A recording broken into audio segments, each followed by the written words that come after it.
এই তো আমরা এখন যাচ্ছি পুকুরের পানি আনতে।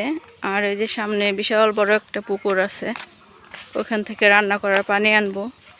আমাদের কলের পানি দিয়ে ভাত ভালো হয় না, বৃষ্টির পানিও নাই, তো এখন পানি নিয়ে ওই পানি দিয়ে রান্না করতে হবে। আর এই যে দেখেন আমাদের বুশরা কত বড় একটা কলস নিছে। তুমি কি পানি সহ নিতে পারবা? পারবা না? তুমি এইটাই পারোনি, ওই যে খালি কলস।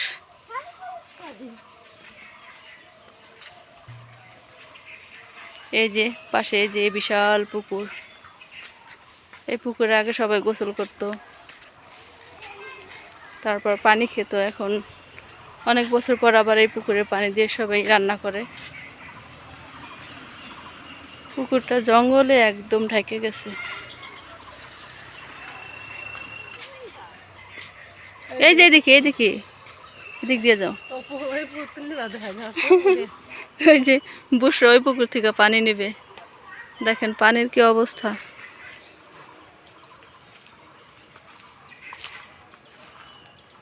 এই যে এদিক দিয়ে বুশরা।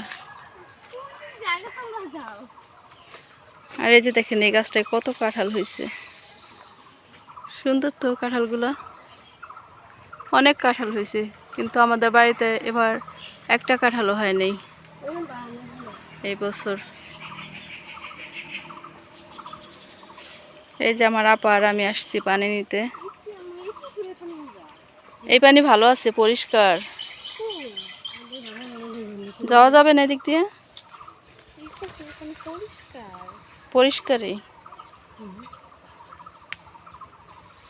এই যে এখান দিয়ে নেমে তারপর পানি আনতে হবে, অনেক নিচু।